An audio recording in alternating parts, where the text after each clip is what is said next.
नमस्कार दोस्तों। ये कहानी है किशन नाम के लड़के की, जो कि मध्य प्रदेश के एक छोटे से गांव में रहकर अपने परिवार वालों के साथ अच्छी खासी जिंदगी काट रहा था। किशन बजरंग बली का बहुत बड़ा भक्त था। उसकी एक दिनचर्या थी। हर मंगलवार को सुबह सुबह उठ के सबसे पहले नहा धोकर तैयार हो जाता, हनुमान जी के मंदिर पहुंचता और बढ़िया से हनुमान चालीसा का पाठ करता और उसके बाद ही अपने कॉलेज जाता।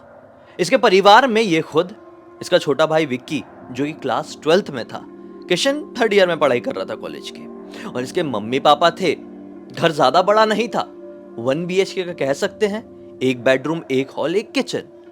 इस वजह से ये जो दोनों भाई थे, किशन और विक्की, ये दोनों अपने घर के रसोई घर में सोते थे, यानी कि अपने घर के किचन में सोते थे, और बेडरूम में अपने मम्मी पापा को सुलाते थे। मम्मी पापा बहुत बोलते थे कि तुम लोग बेडरूम में सो, हम किचन में सो जाएंगे, लेकिन नहीं, इनकी जिद थी। ऐसी कोई दिनचर्या थी भाई किशन की। अब आती है बात होलिका दहन सन 2020 की। किशन का इस होलिका दहन में जाने का बहुत ज्यादा मन था, लेकिन ना जाने क्यों आज उसकी मम्मी का बिल्कुल भी मन नहीं कर रहा था कि उस होलिका दहन में हमारे परिवार में से कोई भी जाए। क्योंकि जो होलिका दहन था ना, ये इनके गांव के पुराने रेलवे स्टेशन के पास हो रहा था। पुराना रेलवे स्टेशन, जो कि इनके घर से लगभग 4 किलोमीटर की दूरी पर था। लेकिन सीन ये था, उस रेलवे स्टेशन के बारे में तरह तरह की अफवाहें पूरे गांव में फैली हुई थी। कुछ लोग कहते थे कि उस रेलवे स्टेशन में कई बार उन लोगों ने भूत प्रेतों को देखे हैं, तो कुछ लोग कहते थे कि यहां पर तो रात के समय ना जाने कैसे कैसे लोग आते हैं और तंत्र साधनाएं करते हैं। इस वजह से बहुत सारे लोग इस जगह पर जाने से कतराते थे। सच्चाई क्या थी एग्जैक्टली किसी को पता नहीं था, लेकिन हाँ, निगेटिव बातें उस जगह के बारे में बहुत ज्यादा थी। इस बार पता नहीं क्यों गांव के लोग होली का दहन वहीं पर मना रहे थे। किशन का बहुत ज्यादा मन था। घर पे बहुत जिद किया, जाने दो जाने दो जाने दो। घर वाले नहीं माने, ये भी नहीं माना, और उठाया फाइनली अपने पापा की बाइक और निकल पड़ा रात के 11:30 बजे के आसपास होलिका दहन देखने के लिए। होलिका दहन का ये मुहूर्त लगभग 11:15 का था। खैर, यहां पर होलिका दहन हुआ है, लगभग 1:30 बज गए हैं। 1:30 बजे के आसपास सब लोग निकलना छटना शुरू हो गए। रात बहुत हो गई थी, तो सब लोग घर की तरफ रवाना। किशन भी अपनी बाइक के पास आया, अपनी बाइक में किक मार रहा है। बाइक स्टार्ट ही नहीं हो रही है। इसका दिमाग खराब हो गया। एक एक करके सारे के सारे लोग इस होलिका दहन से निकल चुके थे, और होलिका दहन भी अब ठंडी पड़ चुकी थी, यानी आग पूरी बुझ गई। ये इस सुनसान अंधेरे रेलवे स्टेशन में अकेला रह गया। लोग निकल चुके थे। इसको यहीं पर आधे घंटे हो गए, पौन घंटे हो गए। इसने सोचा कि मम्मी पापा भी इसलिए फोन नहीं कर रहे हैं कि सो गए होंगे, क्योंकि रात बेरात तो मैं भी कई बार ऐसे निकल जाता हूँ और आ जाता हूँ अपने हिसाब से। कोई टेंशन तो दिया नहीं हूँ, इसलिए फोन नहीं आ रहा है। खैर, लाख मशक्कत करने के बाद इसकी बाइक स्टार्ट हुई ही है कि बाइक की जो हेडलाइट थी वो सीधे पड़ी सामने वाले खंबे पर। सामने वाले खंबे पर जैसे ही वो लाइट पड़ी, तो क्या दिखाई दिया किशन को? खंबा कितना पतला होता है, हद इतना। उस खंबे के पीछे कोई छिपने की कोशिश कर रहा है, लेकिन इतना पतला कौन हो सकता है? ये एक इंसान ही था, क्योंकि वो 2 पैर में खड़ा था। बाइक की हेडलाइट उसके ऊपर पड़ी तो समझ में आया लंबे लंबे बाल है, और वो उस खंबे के पीछे छिपने की कोशिश कर रहा है। एक बार में तो ऐसा लगा था कि ये वहम है, ये रियल नहीं हो सकता। लेकिन जब उसने वापस से अपनी हेडलाइट को, हैंडल को सेट करके उसके ऊपर मारा, तो पाया कि जी हाँ, कोई तो है। लेकिन इसके मन में थोड़ी सी बेचैनी हुई, पता नहीं क्यों। इसने अपनी गाड़ी की गियर डाला और निकल पड़ा। लौट ही रहा था, ना जाने क्या इसके दिमाग में सूझा, सीधे सीधे रास्ते से घर नहीं जाता हूं यार, आज एक दूसरे रास्ते से घर जाता हूं। उसने अपनी बाइक घुमा लिया और दूसरे रास्ते से घर को जाने लगा। पता नहीं क्यों गर्मी का मौसम था और आज का मौसम थोड़ा सा सुहाना था, हल्की ठंडक थी, तो उसको घूमने का मन कर दिया। पता नहीं क्यों, कहते हैं ना, विनाश काले विपरीत बुद्धि। उसी बुद्धि के साथ ये अपनी गाड़ी को एक दूसरे रास्ते में मोड़ चला। दूसरे रास्ते से मोड़ कर इसको ऐसा लगा, यार बहुत अच्छा माहौल बना हुआ है, थोड़ी देर रेलवे स्टेशन वापस जाता हूँ, वहाँ पर बैठूंगा और अपने कुछ दोस्त हैं उनको फ़ोन करके बुलाता हूँ।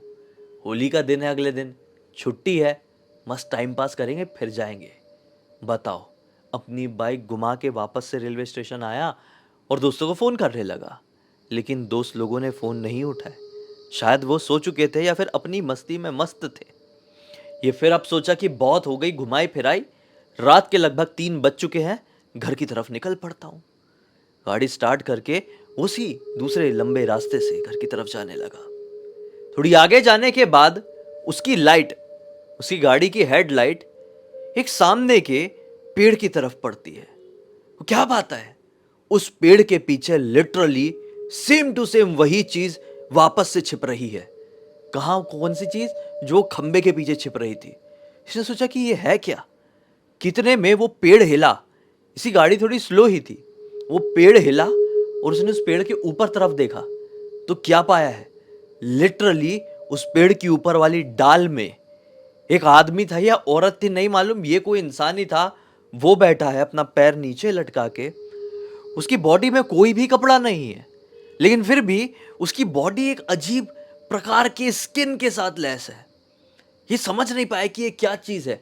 बड़ा विचित्र सा, डरावना सा, चमकती हुई आंखें, जबकि उतनी ऊपर तो गाड़ी की हेडलाइट भी नहीं पड़ रही थी।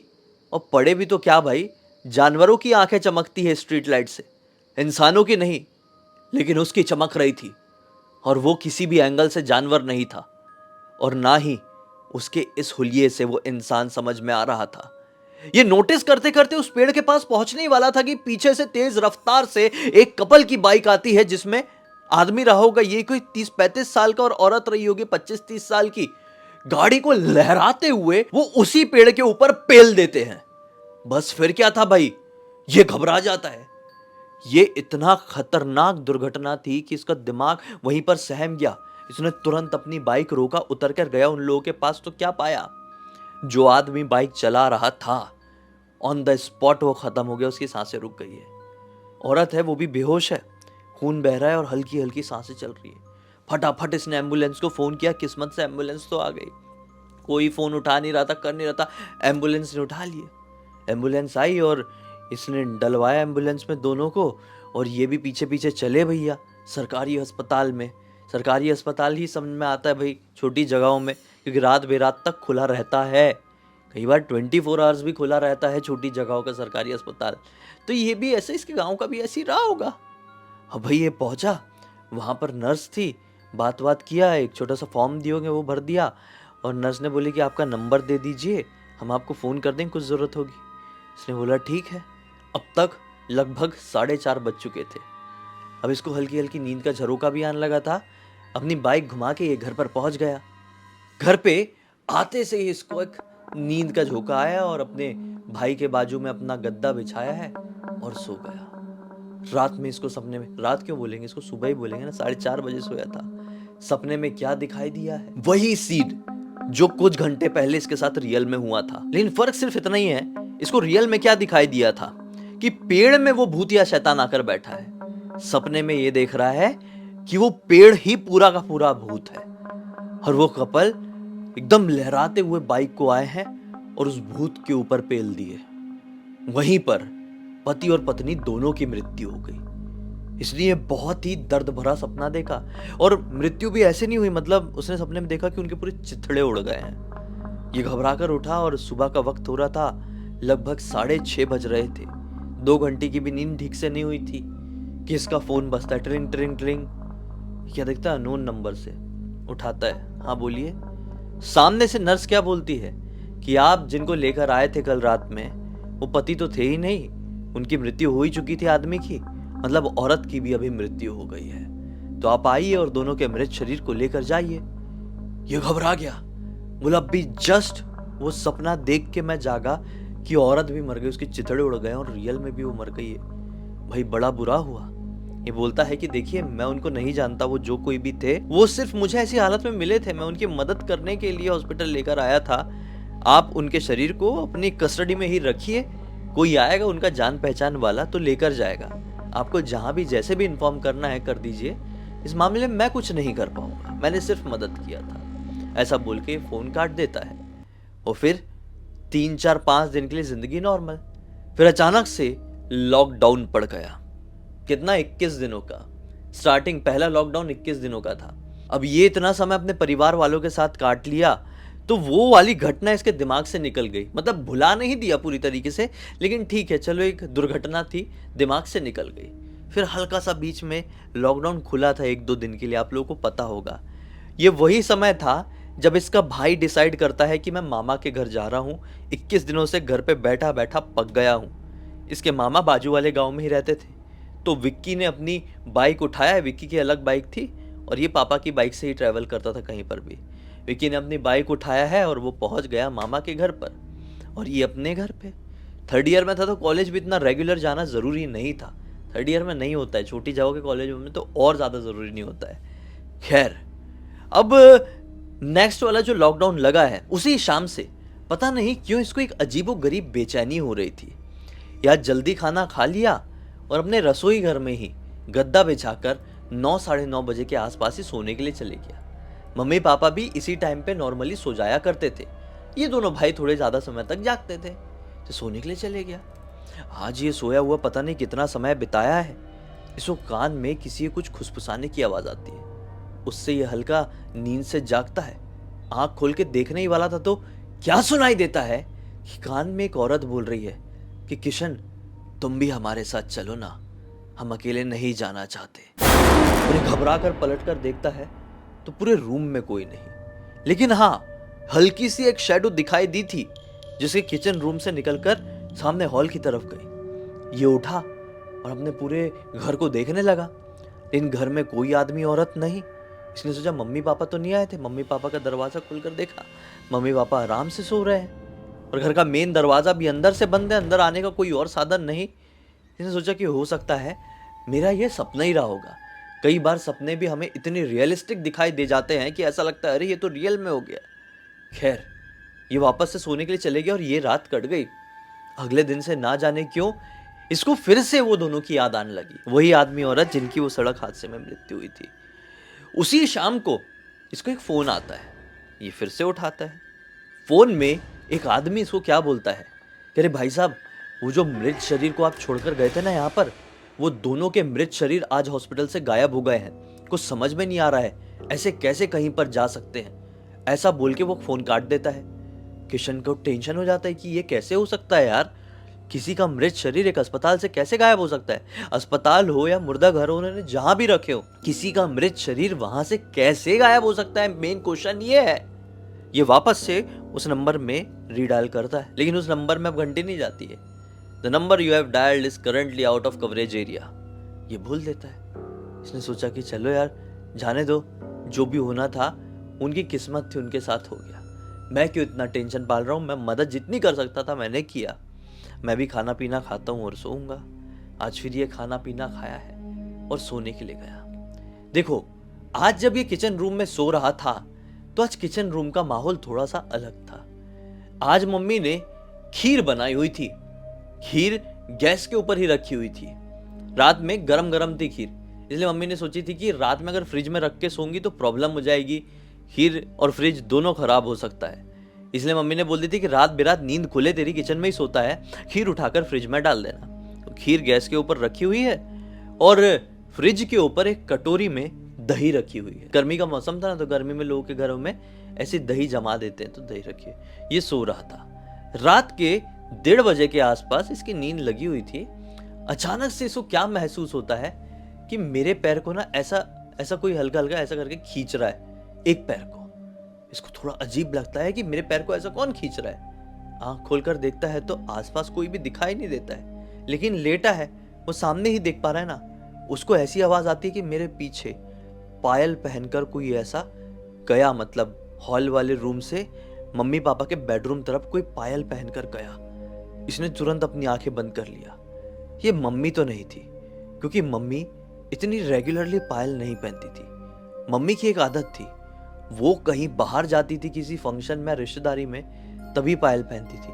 उनको पैरों में थोड़ा रिएक्शन हो जाता था पायल की वजह से, इसलिए वो रेगुलर वे में पायल नहीं पहना करती थी। तो ये घबरा गया कि ये कौन हो सकता है घर के अंदर। वही पायल की आवाज मम्मी पापा के रूम तक गई और फिर से किचन रूम में एंटर करी। ऐसा क्लियर इसको समझ में आ रहा है किचन रूम में जो कोई भी आया है वो पहले इसके बिस्तर का पूरा एक चक्कर काटा, एक राउंड चक्कर। फिर वो जहां पर दही रखी हुई थी, वो दही चम्मच प्रॉपर आवाज आ रही कि कोई खा रहा है। उसने फट से कटोरी फेंकी, जो भी खा रही थी कटोरी जमीन में फेंकी। अब जैसे ही वो कटोरी ठंग ठंग ठंग करके गिरने की आवाज सुनाई दी है, वैसे ही आवाज सुनाई दी कि अब कोई जूते पहन के अंदर आया किचन रूम में। ये सो रहा था, वापस से उसने जूते पहन के इसके पूरे एक चक्कर काटा। फिर जहां पर वो खीर थी, वो खीर को खाया गया है, कढ़ाई वाली खीर को। और फिर खाने के बाद फट से उसको भी फेंके। अब अचानक से इसको सुनाई दिया कि अंदर बेडरूम से मम्मी पापा दरवाजा ठोक रहे हैं। अरे बेटा क्या हुआ, तू ठीक तो है ना, तू दरवाजा तो खोल। लेकिन ये चाहकर भी अपनी आंखें नहीं खोल पा रहा है। ये हनुमान चालीसा का पाठ करना शुरू कर दिया। पाठ करते करते इसने 7-8 पंक्तियां क्रॉस किया ही है कि शायद जो कोई भी यहां पर था वो इस चीज से बहुत ज्यादा नाराज होने लगा। वो फ्रिज को उठाकर पटक दिया, वो गैस चूल्हे को उठाकर पटक दिया, टेबल फैन रखा हुआ था इस किचन में, वो टेबल फैन को उठाकर पटका है। ये लगातार हनुमान चालीसा पढ़ा जा रहा है। ये बड़ी हिम्मत से हल्की सी आंख खोलकर देखता है तो क्या पाता है, इस किचन रूम में कोई और नहीं बल्कि वही आदमी औरत है जिनकी कुछ दिन पहले मृत्यु हुई थी और जिनको इसने बचाने की कोशिश किया था। वो बहुत ज्यादा डरावनी हालत में दिखाई दे रहा है, पूरा चेहरा कटा पिटा दिखाई दे रहा है, खून मानो कि सूख चुका है, शरीर से बह ही नहीं रहा है, कपड़े पूरे फटे फुटे हैं। मम्मी पापा अंदर से दरवाजा ठोक रहे हैं, लेकिन ये चाहकर भी दरवाजा उठ के खोल नहीं सकता था और कुछ रिएक्ट भी नहीं कर सकता था, क्योंकि ये समझ चुका था कि घर के अंदर जो प्रवेश किए हैं वो कोई इंसान नहीं और ज़ॉम्बी तो बिल्कुल भी नहीं, वो है खतरनाक प्रेत आत्माएं। अचानक से वो लोग इसके तरफ देखते और ये झटके से आंख बंद करता है। ये क्लियर महसूस कर पा रहा है कि इसके पास में, एकदम पास में कोई बढ़ रहा है। आप भले ही आंख बंद रखे हो, लेकिन आपके पास कोई इतने पास आएगा तो आपको समझ में आ जाएगा कि कोई है भाई। ये क्लियर फील कर पा रहा है कि कोई मेरे मुंह के इतने पास आया है और वो जो कोई भी है वो ग्राउल कर रहा है, जैसे कि जानवर ऐसे करते हैं, पूरा ग्राउल कर रहा है। मुंह से लेकर वो चीज यहाँ पर गई है। ये हनुमान चालीसा पढ़ रहा है। हनुमान चालीसा कंप्लीट हुई है। इसने मन में सिर्फ इतना ही बोला है, बजरंग बली आज आप ही बचा सकते हो, नहीं तो आज मेरी मृत्यु निश्चित है। लिटरली किचन की खिड़की ऐसा खट से खुलने की आवाज आई है। कोई ग्रिल वगैरह नहीं थी, सिर्फ दरवाजे वाली किचन की खिड़की थी, खट से खुलने की आवाज आई है और अंदर इतनी सारी रोशनी घुसी है कि मैं आपको क्या बताऊं।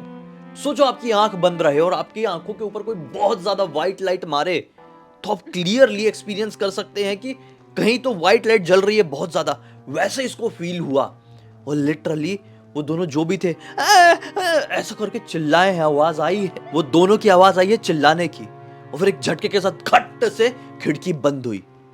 ये तुरंत अपनी आंख खोला और वहां पर कोई भी नहीं था। सामान बुरी तरीके से बिखरा हुआ था, एक एक चीज बर्बाद। ये हड़बड़ा के उठता है, मम्मी पापा के बेडरूम का दरवाजा खोलता है तो मम्मी पापा बड़े परेशान और बहुत देर से दरवाजा पीट रहे थे ना। मम्मी पापा बोलते क्या हो गया था, फ्रिज क्यों तोड़ रहा था तू, क्या क्या कर दिया, अरे बाप रे सत्यानाश कर दिया तूने तो।